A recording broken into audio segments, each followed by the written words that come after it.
Hello दोस्तों, मैं हूँ रवि रंजन। कुछ मेरे मित्र मुझे मैसेज कर रहे थे या बोल रहे थे कि आप तो रोज़गार में हो, फिर आप क्यों ये बेरोज़गारी की बात कर रहे हो। तो मैं ये बता देना चाहता हूँ कि रोज़गार से पहले मैं भी तो बेरोज़गार था। तो फिर इस बेरोज़गारी के लिए मैं क्यों ना आवाज़ उठाऊं, मैं क्यों ना उनके हक़ की बात करूं। मैं जानता हूं एक बेरोज़गार का दर्द क्या होता है। जब वो बच्चे अगर ग्रामीण परिवेश से हैं तो मैट्रिक के एग्ज़ामिनेशन पास करने के बाद जब वो बाहर पढ़ाई करने के लिए निकलते हैं तो उनके कंधे पे न जाने कितनी सारी जिम्मेदारियां होती हैं। मैंने देखा है एक माँ के आँखों में अपने बेटे या बेटियों के लिए उनकी आँखों में झलकता हुआ सपना। एक बाप जो कि विवश और लाचार होता है बहुत सारे जगहों पे, वो कभी भी ये शो होने नहीं देता है कि हाँ मैं विवश और लाचार हूँ, कि मेरे बच्चे का हिम्मत कम नहीं पड़ जाए। मैंने देखा है एक भाई के का अपने भाई के आँखों में सपना।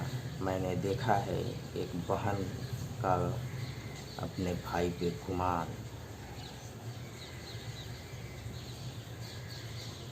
फिर मैं क्यों ना बात करूं बेरोजगारी पर। कुछ गलत थोड़ी ना है कि मैं बात नहीं करूं। और मैं ये भी जानता हूं कि आप अपने हक के लिए अगर आज आवाज़ नहीं उठाए तो फिर आपकी आने वाली पीढ़ियाँ गूंगी हो जाएगी, या गूंगी नहीं भी होती है तो उनकी आवाज़ को दबा दिया जाएगा। इसलिए आप अपने हक की बात करें, लेकिन हाँ हमेशा ध्यान रहे कि किसी भी मैटर का अगर वो मैटर वाकई में ज़रूरी हो तो उसका विरोध होना चाहिए, लेकिन विरोध लोकतांत्रिक हो। ऐसा नहीं हो कि ये कर देंगे, वो कर देंगे, ऐसे कर देंगे। इस तरीके का कुछ भी नहीं होता है। अगर रिफॉर्म्स किसी भी सिस्टम में लाना होता है तो धीरे धीरे ही होता है, वक्त लगता है। ऐसा नहीं है कि आज कोई मुहिम चलाया गया और कल से जो है तुरंत सब कुछ बदल गया, जैसा आप चाह रहे थे उसी तरीके से बिल्कुल ठीक हो गया। वैसा नहीं होता है। जो इतने दिनों से जो सिस्टम बीमार पड़ा हुआ है, अगर उसको सही होना है तो थोड़ा वक्त तो लगेगा ही। इसमें काफ़ी धैर्य रखने की ज़रूरत है। ध्यान रहे कि ये मुद्दा बेरोज़गारी का है और युवाओं से जुड़ा हुआ है, एक स्टूडेंट का है। तो स्टूडेंट को ये ध्यान हमेशा रखना है कि चाहे कोई कुछ भी कहे,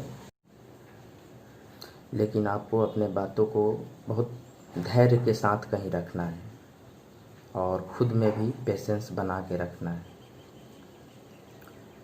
देखिए, इस मुहिम का बहुत सारा सामने फ़ायदा भी दिखा कि एसएससी सीजीएल इसके लिए अपना डेट डिक्लेयर कर दी कि हाँ इस टाइम जो है मैं इस एग्ज़ाम का रिज़ल्ट निकालूंगा। फिर इसके साथ ही और भी बहुत सारे स्टेट भी जिनके एग्जामिनेशन पेंडिंग थे या फॉर्म फिलअप हुए थे, उसका कोई अभी तक डिसीजन नहीं हुआ था, वो लोग भी अपना डेट डिक्लेयर किए हैं। तो चलिए, कुछ तो हम लोग को पॉजिटिव देखने को मिला।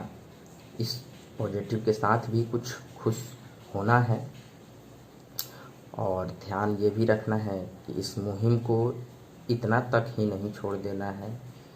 मेन मकसद ये होना चाहिए कि हर एक एग्जामिनेशन सिस्टम का कैलेंडर जारी हो जाए, ताकि जो है विद्यार्थी पहले से ही उनको पता हो कि ये एग्जामिनेशन का टाइम ड्यूरेशन ये है, इस टाइम में ये एग्ज़ाम लेगी, इस टाइम में रिजल्ट निकलेगा, इस टाइम में ज्वाइनिंग होगा।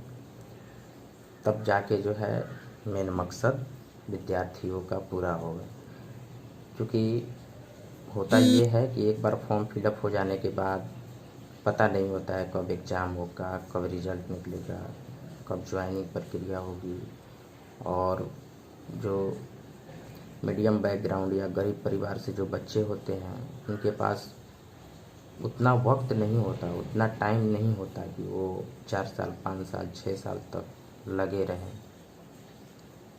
या किसी भी बैकग्राउंड के बच्चे हो, कोई भी चाहते हैं कि विद इन टाइम समय के अनुसार से हमको जो चाहते हैं, जिसके लिए प्रयासरत हैं, वो चीज़ मुझे मिले। लेकिन इसमें तो कोई ठौर ठिकाना ही नहीं रहता है।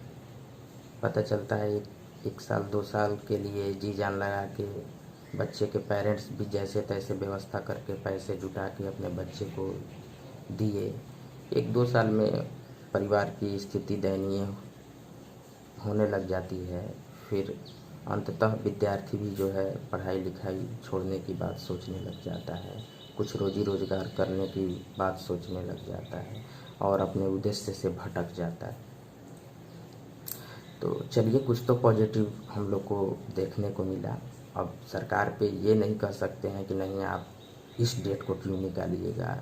उनके साथ भी बहुत सारी चीज़ें हैं, वो आपके अनुसार से नहीं, अपने अनुसार से इन सारे चीज़ों का डेट डिक्लेयर करेंगी। तो कुछ तो हम लोग को पॉजिटिव देखने को मिला। अगर हमारे देश के वो राजा हैं तो उनके साथ हम अपनी समस्याएं रख सकते हैं, लेकिन समस्याओं का देखिए, विरोध करना गलत नहीं है, लेकिन विरोध का तरीका गलत नहीं होना चाहिए। वो हमेशा आप लोग को ध्यान में रखना है और इस मुहिम के साथ हमेशा जुड़ा रहना है। जैसे कि कल 11 बजे 5 तारीख को 11 बजे दिन में आप सभी लोग एक साथ ट्विटर पे आएँ और ट्वीट करें। अगर सरकार को यही मंजूर है कि हम लोग कोई हैशटैग ट्रेंड कराएंगे तभी जो है इनके कानों तक जू रेंगेंगी, तो हम लोग ये करेंगे। क्या दिक्कत है इसमें, क्या जाता है हम लोग का।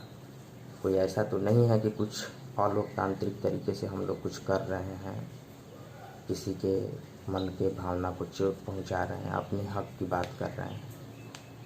तो आप लोग कल यानी कि 5 तारीख को सुबह 11 बजे आप लोग फिर से ट्वीट करें RRB NTPC के लिए कि इसका एग्जामिनेशन डेट डिक्लेयर्ड हो। और आपकी लड़ाई है तो आपको खुद लड़नी पड़ेगी। पिछले वीडियो में मैंने बोला था कि आप अपनी वीडियो बनाकर खुद डालिए, उसके पीछे भी रीज़न है।